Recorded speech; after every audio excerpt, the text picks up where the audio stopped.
confessed shooter Nikolas Cruz was a disciplinary nightmare for schools before he opened fire in Parkland, Florida, yet there was nothing on his record to stop him from buying a firearm or alarm the FBI after the agency received a tip. Why not?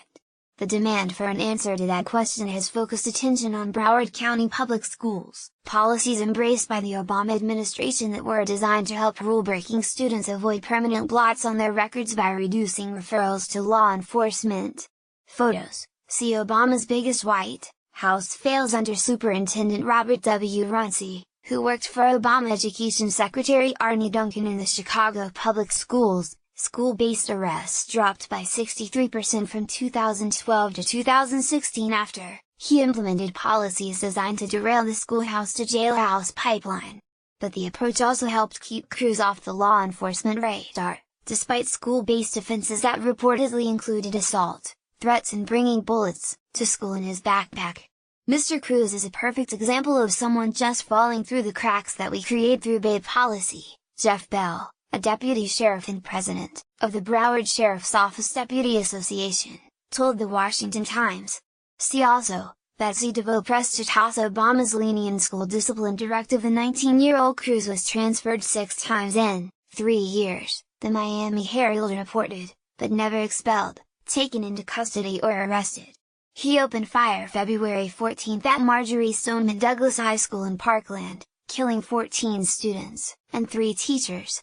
If I have a weapon or even ammunition on school grounds, and I have certain things in my past, I could be arrested for that, but Mr. Cruz just gets off scot-free, said Officer Bell. And that's the thing. If he had gotten arrested just once for disorderly conduct or trespassing or something like that, that would have shown up on his criminal record, and could have set up some red flags before he was ever allowed to buy a firearm. He said deputies working as school resource officers in Broward County had their hands tied after the school district overhauled its student conduct code in 2013 with its collaborative agreement on school discipline. The agreement, developed with partners, including the NAACP, the Broward County Sheriff and Broward State Attorney, included a diversionary program for repeat offenders called Promise and listed 14 misdemeanors no longer subject to school-based arrest. They "we're basically paying us not to make arrests," said Officer Bell. Broward County Schools spokeswoman Tracy Clark denied that the policy overhaul stopped officers from doing their jobs. The district's position, with the Promise program and school discipline reform efforts, in partnership with local law enforcement, has always been explicitly clear, that there is no intent to limit or tie the hands of law enforcement in doing their jobs in addressing school safety, she said in a statement. She said the program provides counseling and help with the restorative justice process, as well as referrals to the juvenile justice system for students and families who do not comply with and complete the Promise program. The ambitious disciplinary reforms place the Broward County District on the cutting edge of the nationwide push to decriminalize school discipline championed by the Obama administration. Some of my staff joke that the Obama administration might have taken our policies and framework and developed them into national guidelines, Mr. Runcie told Scholastic Administrator in a 2014 interview. What we've got is very aligned with that. We went out early on. In 2011, Mr. Duncan and Attorney General Eric Holder launched a supportive school discipline initiative aimed at ending the school-to-prison pipeline by placing the onus on schools to address juvenile delinquency, a precursor to its Rethink Discipline initiative. When our young people start getting locked up and getting criminal records, they start getting locked into poverty, Mr. Duncan said in 2011. In January 2014, 2 months after Broward approved its reform agreement, the Justice and Education Departments released a joint Dear Colleague letter on non-discriminatory application of school discipline, warning that federal officials would investigate schools that failed to address disparate discipline rates for minority students. And investigate them they did. They investigated hundreds of schools serving millions of students, and these investigations were for the purpose of changing policies, said Manhattan Institute senior fellow Max Eden. They were for the purpose of making schools adopt Broward-esque policies.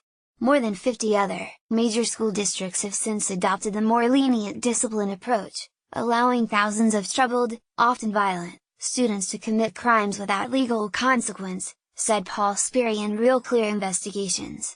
Education, Secretary Betsy DeVos has come under renewed pressure to rescind the Dear Colleague letter on school discipline, much as she did last year with the Obama-era Education Department's Title IX letter on combating campus sexual assault. Among those urging her to revoke the guidance is Peter Kirsanow, a Republican member of the U.S. Commission on Civil Rights, who called the Broward and Obama discipline initiatives galactically wrong-headed. Many districts that have adopted this approach have seen stunning increases in the number and gravity of offenses, with negative consequences for learning and safety, said Mr. Kirsanow in an email. Racial disparities in disciplinary rates are not solved by cosmetically changing an assault into an encounter, or calling a robbery an appropriation. That's not just fantasy, it's dangerous. Erica Soto-Lim, spokeswoman for Democrats for Education Reform, blasted foes of the school discipline reforms, pointing out that the Broward County Sheriff's Office responded to at least 45 calls related to the shooter outside of school. Like the Parkland High School students did, it's time to call BS on attempts to lay blame on anything other than the culture of gun violence in America and the system of weak laws that makes it too easy for dangerous people to get guns, said Ms. Lam in an email. Meanwhile, Broward County has been held up as a model for schools seeking to keep kids out of the criminal justice system. Mr. Runcie was invited to the White House in 2015 for a Rethink Discipline Summit, while the district received a $54 million federal teacher incentive fund grant in October 2016 that was based in part on its efforts to keep high-risk students in school. We're not going to continue to arrest our kids and put them in a position where they can recover, Mr. Runcie said in 2014. Once you have an arrest record, it becomes difficult to get scholarships, get a job, or go into the military. What an arrest also does is provide information to law enforcement. There's a reason why we want police records, said Mr. Eden. If there's a kid who makes death threats or gets into fights, then that's in the system, he said. The idea was that we should keep these things out of the system because it might come as a cost to kids if they're in the system, but it also comes at a cost to society if they're not. And that's a cost that we felt very hard in Parkland. The Washington Times is switching its third-party commenting system from Disc to Spot. You will need to either create an account with Spot.m or if you wish to use your Discord account, look under the conversation for the link. Have a Discord account? Please read our comment policy before commenting.